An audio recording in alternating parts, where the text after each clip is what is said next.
How would you like a 15% discount to my daily email, the stack of stuff, the show notes, discounts to the conference, all of that? All you need to do is text the word show to 33777. You'll get the annual subscription with a 15% discount to my daily email. You'll get the stack of stuff, the links to the show notes, discounts to the conference, and so much more.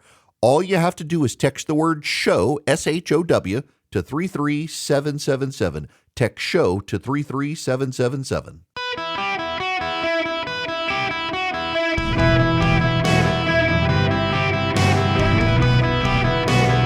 Welcome to the Eric Erickson Show podcast, Hour 3.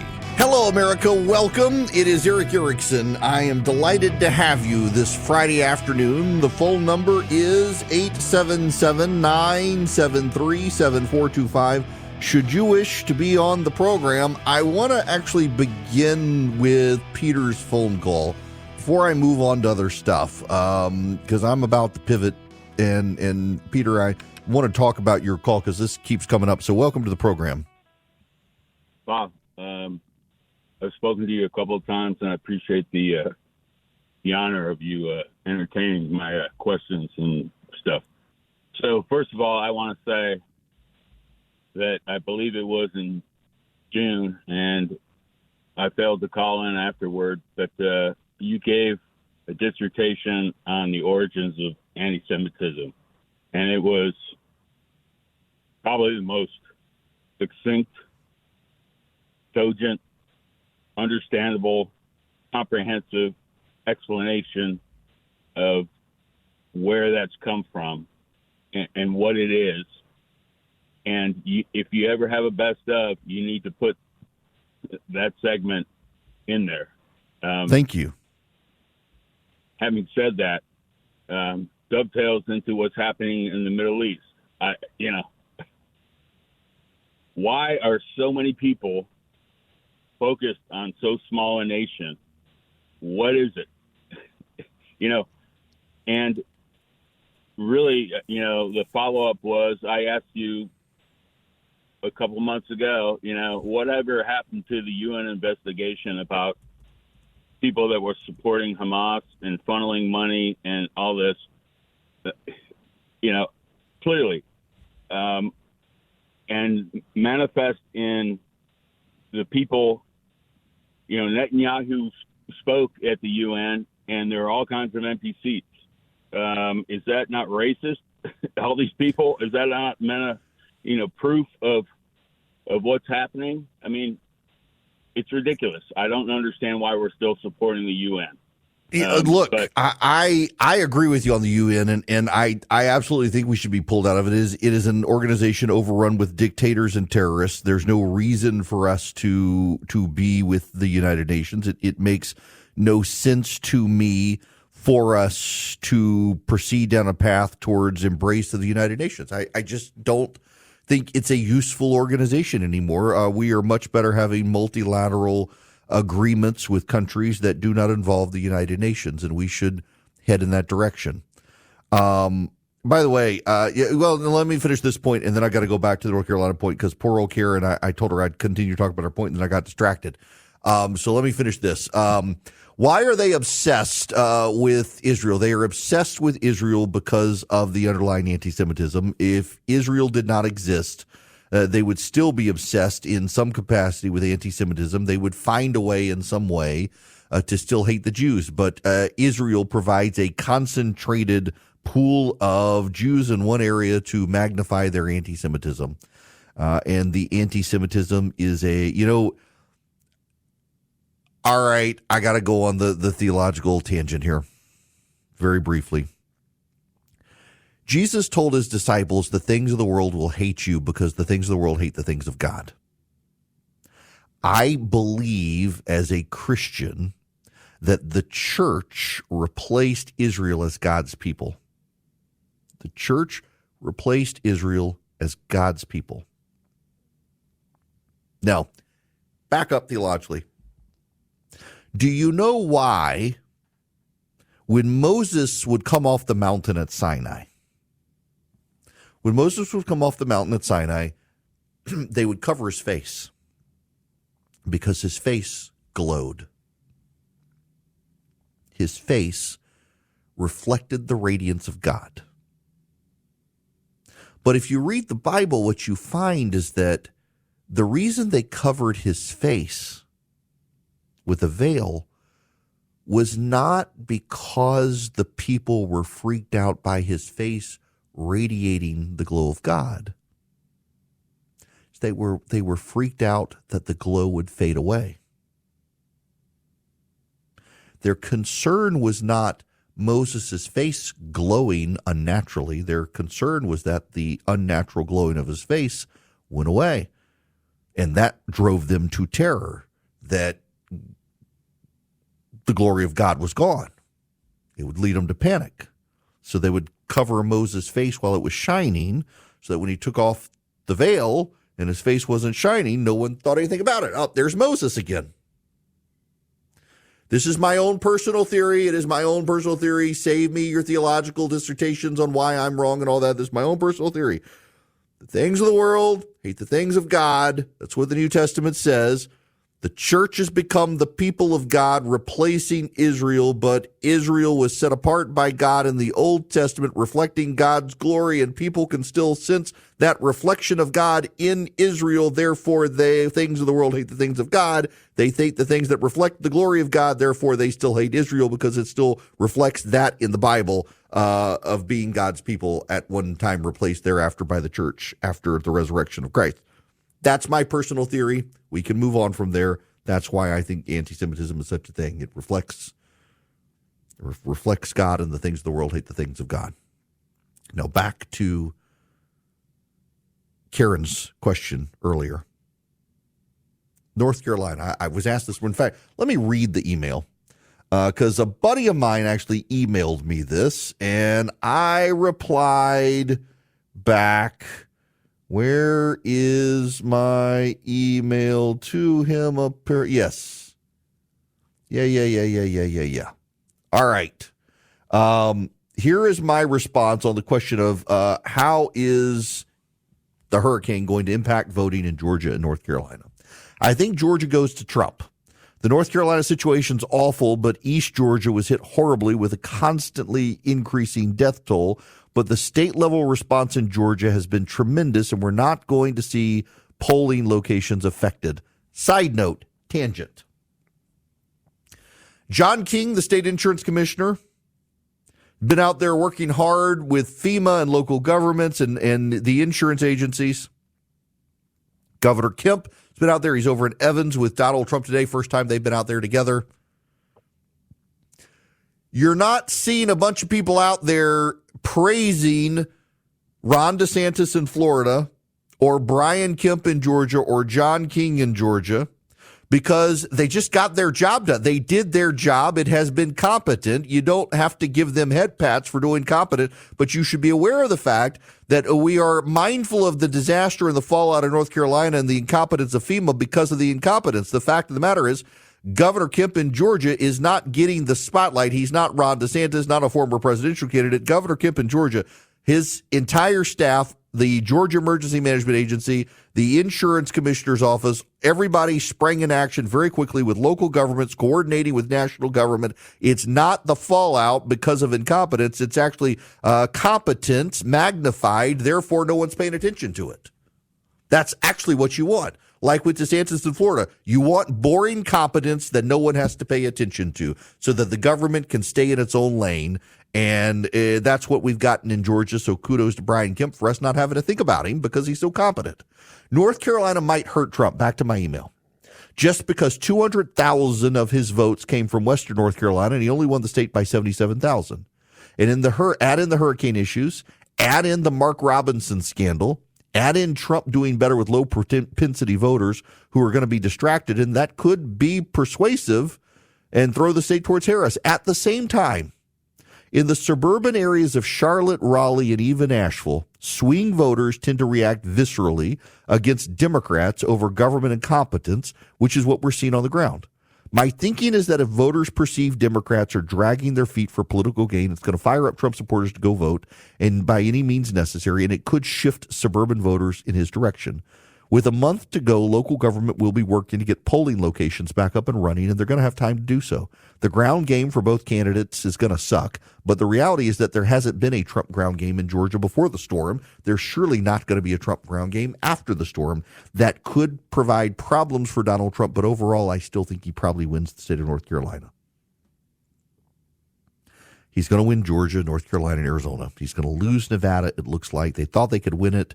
They've deployed some more resources there. They must be seeing something, but I don't think so. The question is Pennsylvania, and I still think Trump can win Pennsylvania, and I still think he wins the presidency at this point. There are days where I think, nope, he's throwing it all away. But the underlying fundamental data I just keep coming back to is that people do not like the current establishment. This is Harry Itten on CNN. I think that this sort of gets at a problem for Kamala Harris's campaign. Just 28% of Americans think the U.S. is on the right track. And I want you to put that into perspective, right? When does the average, when the incumbent party loses the election, look at that. It's just 25%. That looks a heck of a lot like that 28%, right, that currently think the country is on the right track. When the White House party wins, i.e. Kamala Harris's party, the Democrats, 42% on average think that the country is on the right track. This 25% looks a lot more like this 28%. It doesn't look anything like this 42%. This, to me, is a bad sign for Kamala Harris's campaign. The bottom line is it looks a lot more like a loser than it does like a winner when it comes to the country being on the right track. Can an incumbent party win with numbers like this? Yeah, so if we look historically speaking, right, and we say, okay, say the U.S. is on the right track, the incumbent party, when they win. Today, again, it's just 28%. Look throughout history, right? 96, 88, 04, 12, 84. In all of these instances, far more than 28% thought that the country was on the right track. 39 was the lowest back in 1996. We got upwards of 47% in 84. Of course, that was a blowout, right, for Ronald Reagan. So there is no historical precedent for the White House party winning another term in the White House when just 28% of the country thinks that we're on the right track. John, simply put, it would be historically unprecedented. So is there any good news or interpretation or prism you can look through where Democrats can say, well, maybe it's okay? Okay, so let's look back to the last midterm, because sometimes history is made to be broken, Mr. Berman. All right, say the country is on the right track in midterms. Democrats had a good midterm despite this. The old low for the country saying that we were on the right track was 27% back in 1994. Of course, that was a blowout, right? The Republicans romped over the Democrats and Bill Clinton. But this particular past midterm, look, just 26% said that the country was on the right track, and Democrats did pretty gosh darn good. Maybe we've entered a new political environment where Donald Trump is so unpopular that these historical norms, these historical measures that we look at don't actually mean what anymore. I'll tell you this. Maybe that's the case. Maybe it's the case. There's something to it. And this is what I get to. If you follow the data, Donald Trump should win the election. But that discounts how many people hate him viscerally. People don't hate Kamala Harris. They do not like her. They don't hate her. The voters most likely to vote in November hate Donald Trump. And again, if you say, well, I don't know anyone who hates Donald Trump, you are in a bubble of your own making. You're in a bubble just like the American press corps is in a bubble, because a majority of Americans very clearly have disdain for the guy. And that's a problem. But I kind of also think a lot of people who hate him sure did like the economy when he was president, and that just might trump their disdain for the guy. Blinds.com Cyber Monday Last Chance is happening now. Don't miss out on up to 45% off site-wide. A Blinds.com design expert can help you make the perfect selection on your schedule. We can handle everything from measure to your whole home installed for one low cost. With over 25 million windows covered, Blinds.com is the #1 online retailer of custom window coverings. Save up to 45% site-wide, plus a free professional measure right now at Blinds.com. Rules and restrictions may apply. Hello there. Welcome. It's Eric Erickson here. The phone number, 877-973-7425. Let me go to Jim on the phones. Welcome to the show. Jim, how are you? Pretty well. How are you doing today? Great. Okay. Interesting article in today's Wall Street Journal about foreign investors for startups are drying up in China. So what's the usual way that communists and dictators like to fix things? They take over. They're starting to move into startups. Now, there are a lot of problems with that, a lot of contradictions, because they don't have the same priorities as investors do, venture capitalists for new firms. And, for example, they say that they could be slowing the advances in AI startups because they have free speech restrictions. Well, AI is dependent upon lots of language being funneled into it, into AI, and analyzed and reused. And so I'm looking at kind of a long horizon. I think China's setting itself up for some further deep losses and further messes in their economy because they think they know all right. Yeah, look, and you know, so it's funny you say this. I actually have had a conversation with a friend of mine who knows a lot about AI, and so there are two models of AI that are being developed right now. One is closed proprietary, and one is open source. A lot of people want to go to closed proprietary because they don't want China to get their hands on it. And his belief is, no, we should actually go open source. It's counterintuitive, but the Chinese are going to get our closed proprietary data, in part because they're investing in these AI companies through shell companies, but in part because they're going to steal it. And they're going to find the vulnerabilities. And the open source side of things is everyone can find the vulnerabilities and root out the vulnerabilities. And so you should go open source because ultimately it's going to be more secure because everybody knows the vulnerabilities. Everybody can fix the vulnerabilities. With the closed source, China can probe the code, find the vulnerabilities that maybe no one else does. The Chinese are angling here, but I do think that they are continuing to make bad investments, in large part because there's no one to tell Xi no at this point. Anyone who stands up to Xi Jinping gets killed, so no one stands up to Xi Jinping. And the result is a dictatorship, and ultimately they begin to crumble. They make too many bad decisions. So I personally think that the Chinese they're a threat, but they're a threat because they are in decline, continuing to make these bad decisions. Now, Hillsdale College actually has some great lecture series on not just constitutionalism, but the future, and even some great conversations and insight on China in Imprimis. And you can get it completely free. All you have to do is go to ericforhillsdale.com, ERICK, ericforhillsdale.com. You get Imprimis for free. Get their podcast network, some illuminating conversations on history, on the Constitution, on foreign affairs, on domestic politics in this country, on education. You know, Hillsdale College is committed to education, not indoctrination. Highly, highly encourage you to go get it. It's all free. Imprimis will come to your mailbox, and it is free. Go to ericforhillsdale.com, ERICK, ericforhillsdale.com. I really encourage you to go to the website, and you can see what you can get on the Constitutional series or Victor Davis Hanson's stories on citizenship and lectures on citizenship. Highly recommended. Go to ericforhillsdale.com today. It's all free. Get their podcast network on your favorite podcast app. ericforhillsdale.com. Hello. Welcome. It is Eric Erickson here. The phone number, 877-973-7425. It's notable Joe Biden, for the very first time, stood at the podium of the White House press room and answered questions. Just wrapped up a short time ago. What is notable to me is this is his very first time as president doing that, and he's almost done. In the last 75 days, he hasn't done anything in 45 of the last 75 days since he stepped out of the race. He's basically on permanent vacation at this point, and it's just not going to go well, I think, for the Democrats, if he's seen too much, they don't even want Jill Biden on the campaign trail at this point. His wife, Kamala Harris, trying to pretend that she has no relation to the Harris and the Biden-Harris administration name. Related to that, Kelsey, I want to take your phone call. Welcome. How are you? Hey, it is so awesome to talk to you. I've never done this before. Well, welcome. I was having a conversation. Thank you. I listen to you every day. I love everything you have to say.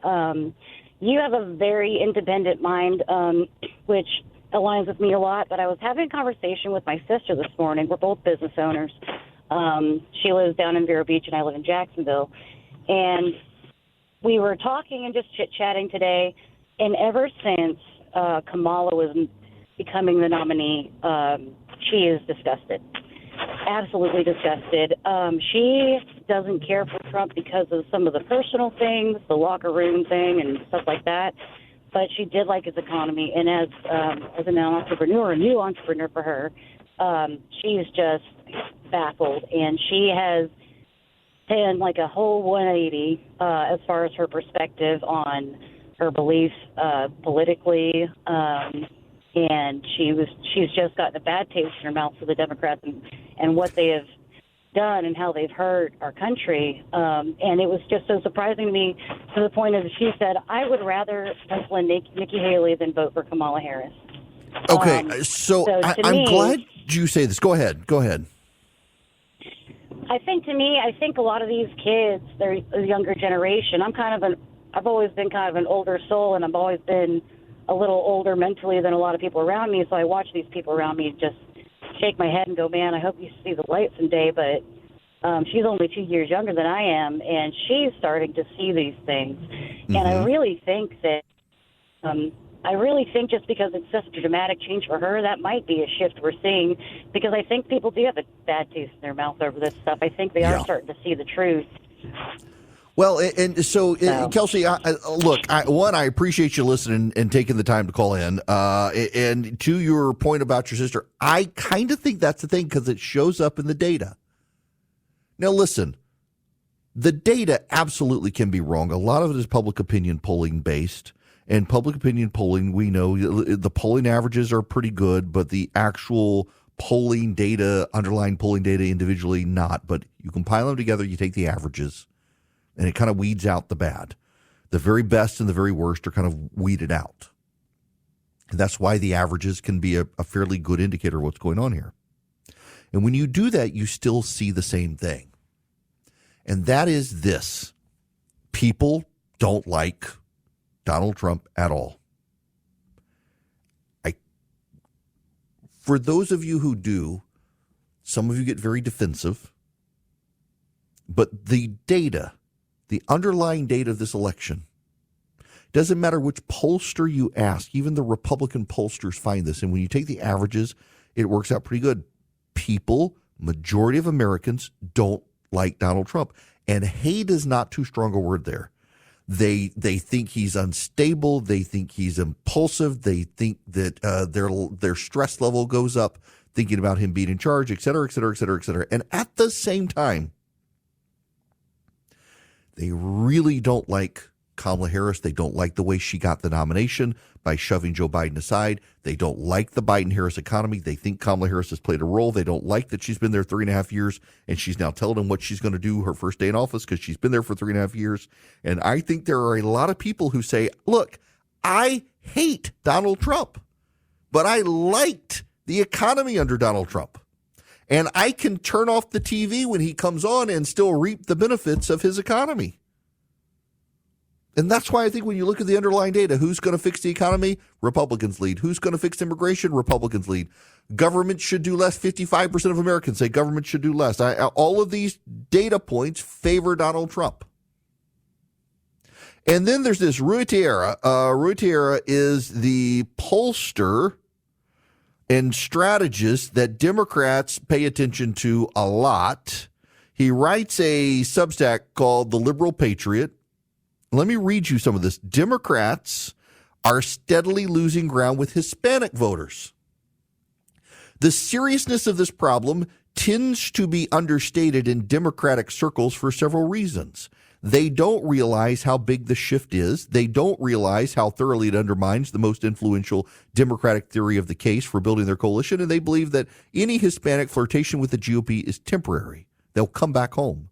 On the second point, consider that most Democrats like to believe that since a relatively conservative white population is in sharp decline, while a presumably liberal non-white population keeps growing, the course of social and demographic change should deliver an ever-growing Democratic population or coalition. It's simply a matter of getting this burgeoning non-white population to the polls. But consider this from the census. The biggest single driver for the increased non-white population is the growth of the Hispanic population. They are the largest group within the census designated non-white population, 19% Hispanic, 12% black. While the representation among voters considerably lags their representation of the population, it's fair to say that voting trends among this group will decisively shape voting trends among non-whites in the future, since the share of votes will continue to increase, while black voting share is expected to remain the same. It therefore follows that if Hispanic voting trends continue to move against the Democrats, the pro-democratic effect of non-white population growth will be blunted, if not canceled out entirely, and that very influential Democratic theory of the case falls apart. That could or should provoke a sea change in Democratic thinking. It's getting late enough in the cycle to venture an assessment of whether the rightward drift of Hispanics is continuing. For context, it's useful to review the 2020 election. According to Catalyst, in 2020, Latinos had an amazingly large 16-point shift towards Trump. Among Latinos, Cubans did have the largest shift towards Trump, 26%, but those of Mexican origin had a 12-point shift, and even Puerto Ricans moved by 18 points towards Trump. Latinos shifted towards Trump were widely dispersed geographically. Hispanic shifts towards Trump were not confined to Florida and Texas, but also states like Wisconsin, Nevada, Pennsylvania, Arizona, and Georgia. Those shifts were also concentrated among the working class Hispanics, non-college educated, which is the overwhelming majority of Hispanic voters. Catalyst data indicate that the decline in the Democratic margin among the working class Hispanic vote was 19 points compared to 9 points among college Hispanics. A strong working class Hispanic shift is consistent with detailed precinct level analyses in Hispanic neighborhoods released by the New York Times in 2020. And a just released analysis of precinct voting in Philadelphia by the Philadelphia Inquirer shows 75% net increase in the vote for Trump in working class Hispanic precincts between 2016 and 2020. The latest data indicates that the Democratic margin among Hispanics is continuing to fall. Cook Political Index maintains a database of crosstabs from high-quality surveys and finds the average margin for Harris among Hispanics to be 12 points, which is an 11-point drop from Biden's 23-point margin among them in 2020, which in turn was a 16-point drop from Clinton in 2016. Now, I don't have to continue on except this one point. The super high-quality New York Times Siena poll polled twice in September and found Harris leading by an average of 13 points among Hispanics across the two polls, implying a 10-point drop in Democratic support relative to 2020, which is consistent with all of the other data. So all of the other data points to a big decline. It's still a majority support for Hispanics towards the Democrats, but a massive, massive shift. So from Clinton to Biden, Hispanic support fell 16 points. From Biden to Harris now, it's another 11-point drop. That's pretty bad. And that's where we are. It is bad for the Democrats. It's really bad for Harris. By the way, it's not fantastic for mainline old school Republicans. It's great for the more populist Republicans because Hispanic voters are okay with the bigger social safety net and welfare programs, federal spending But they're socially conservative. The drive for Hispanic voters has more to do with cultural issues than it does economic issues. They're fine with big government spending.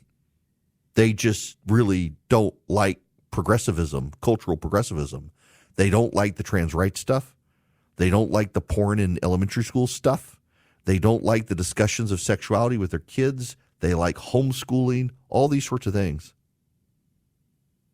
The Democrats can't walk away from that stuff without alienating their donors, which, by the way, also gives Donald Trump a distinct advantage. All right. Time for what Charlie tells me might be my nerdy conversation of the day. Patrick, you're going to be the last caller today. Welcome. Well, God bless you. So I wish to, first off, beg your patience as I go into a couple of themes, if that's okay. All right. Now, we got a limited amounts of time here, Patrick, but go for it. Okay, let me go.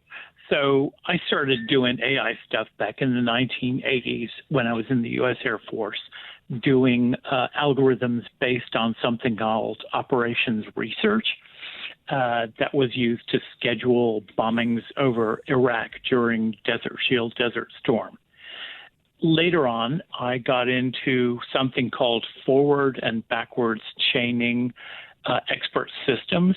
Among other things, one of the things we learned is that your average doctor, when doing diagnoses, applies about 600 rules that could easily be replaced by an expert system.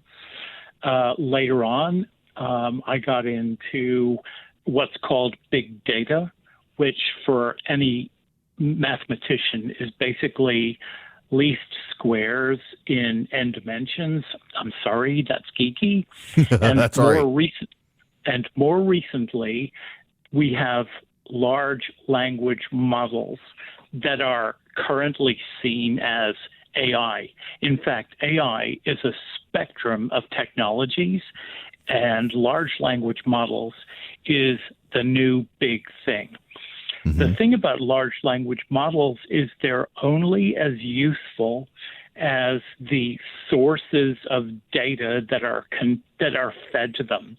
Right. What we're finding most of the time with large language models from like Google and Microsoft is all of their data sources are left-leaning. So when you ask a Microsoft or a Google LLM for an answer, it's going to give you the leftist interpretation. And that's all I pretty much had to say. No, so look, listen, it's seconds. garbage in, garbage out is one of the old sayings, and you're absolutely That's right. exactly Google it. is Google does not get enough attention. Apple gets attention, Twitter gets attention, Meta gets a ton of attention, and the reason I think, and Patrick, I'll let you go there. The reason I think Meta gets a ton of attention is because Mark Zuckerberg is pretty much said, you know what, I am libertarian, I'm standing out of politics, and the left thinks they should own Meta. The left thinks they should control it. The reality is that the left does control Google, and Google, I personally think, is one of the companies that uses its algorithm to advance progressivism. And it's funny how often they get caught, and every time they say, oh, that was an accident, that was an accident. The accidents always go in one direction, towards hurting the right. Google's a malicious company, and I am totally fine with government breaking it apart. Totally fine with government breaking it apart. Google used to have its motto, don't be evil, which when you have to tell your employees don't be evil, it means that their default is to be evil or do no evil. Their propensity is to do evil. And I think that Google is a malicious actor. I don't think it's incompetence. They're too smart. I think they are malicious and trying to steer all of our information towards left-wing sources because they have decided the truth is left-wing, even though it's not. And I am deeply suspicious of Google. Now, I got to tell you about a group I'm not suspicious of, I'm a big fan of, is Americans for Prosperity, and they would love to have you on board with them. Americans for Prosperity is the largest and leading grassroots organization in the country. They've got chapters in almost every state. They would love for you to be a part. All you have to do is go to americansforprosperity.org/volunteer. You can put in your zip code, find out where your chapter is, and get started. If you want to go door knocking for common sense conservative solutions this November, they'll train you. If you want to talk to your local government about why charter schools or school choice are important or deregulation for small business is important, they'll give you all the information you need. If you want to go to your state legislature and advocate for school choice and common sense conservative solutions on crime and other issues, they will help you. All you have to do is go to americansforprosperity.org/volunteer. Let's say you don't want to go you don't want to go stand up in front of a bunch of people. That's okay. They'll give you all the information you need so you can be the influencer among your friends, steering them towards common sense conservative solutions. All you have to do is go to americansforprosperity.org/volunteer today. Well, my buddy Ryan, who's Dr. Ryan, meteorologist, just flagged that a hurricane could form in the Gulf of Mexico and hit Florida by Wednesday. It'll be Hurricane Milton if it actually does form. Weather modeling suggests it could. Goodness.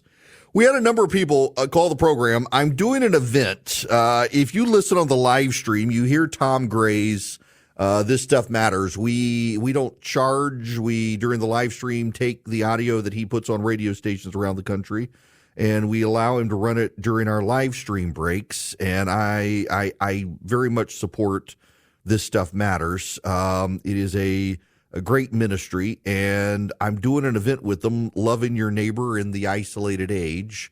It is going to be October 17th at 7 p.m. at the Governor's Gun Club in Kennesaw, Georgia. Did it last year, and Coach Schnitker from the Braves showed up. If you want to go, there's apparently you can still register. Food's going to be provided, 3-course dinner.